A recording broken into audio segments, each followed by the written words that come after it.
On this day in 1977, hundreds of people from around the region flocked to Southgate, Kentucky to the Beverly Hill Supper Club for what promised to be the perfect kickoff to the Memorial Day holiday.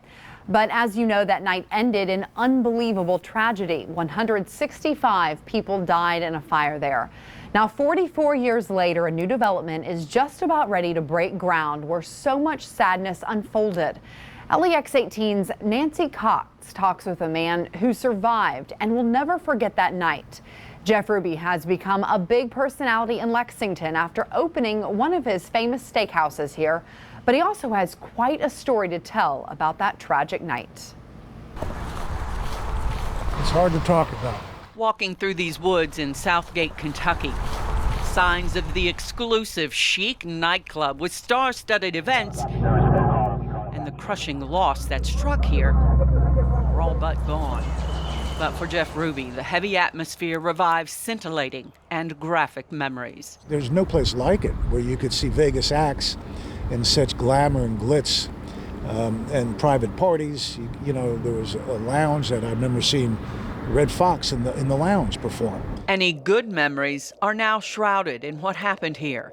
Reliving Memorial Day weekend 1977 brings back nightmares. Bodies just trampled in front of that door that swung in, and then those people just died there, and there was only a few people got out after we did. Jeff Ruby and his friends escaped death that night.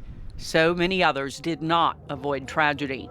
Families were ripped apart, children orphaned, people changed forever. Survivor's guilt, did you ever think, why me? Yeah, you got survivor's guilt, you really do. And you got to get over that, but you know, it's why not me? Ruby turned that night into a positive force in his life. Every restaurant he opens now is somewhat a tribute to the fame and fascination that was once the Beverly Hill Supper Club. It kind of inspired me on how the kind of spectacular ambiance I try to create in my restaurants and clubs. You know, that's why I tried to give back. You know, I tried to give back to the community that gave me so much. Not everyone finds it so easy to talk about that night when 165 people lost their lives in what is still one of the worst nightclub fires in the U.S. 44 years later, now that development of these 80 acres appears imminent, many survivors and families have come to terms with what will become of this hallowed ground. It's tough. David Brock, a bus boy who also escaped the fire, has worked with survivors and families, pressing developers to honor their wishes. But it's been 44 years. It's time for something to be done.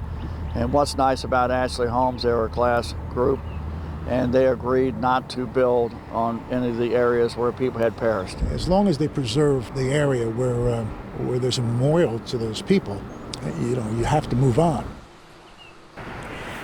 That was our Nancy Cox reporting. Ashley Homes is the developer of the land, and they plan to build an assisted living facility and single-family homes.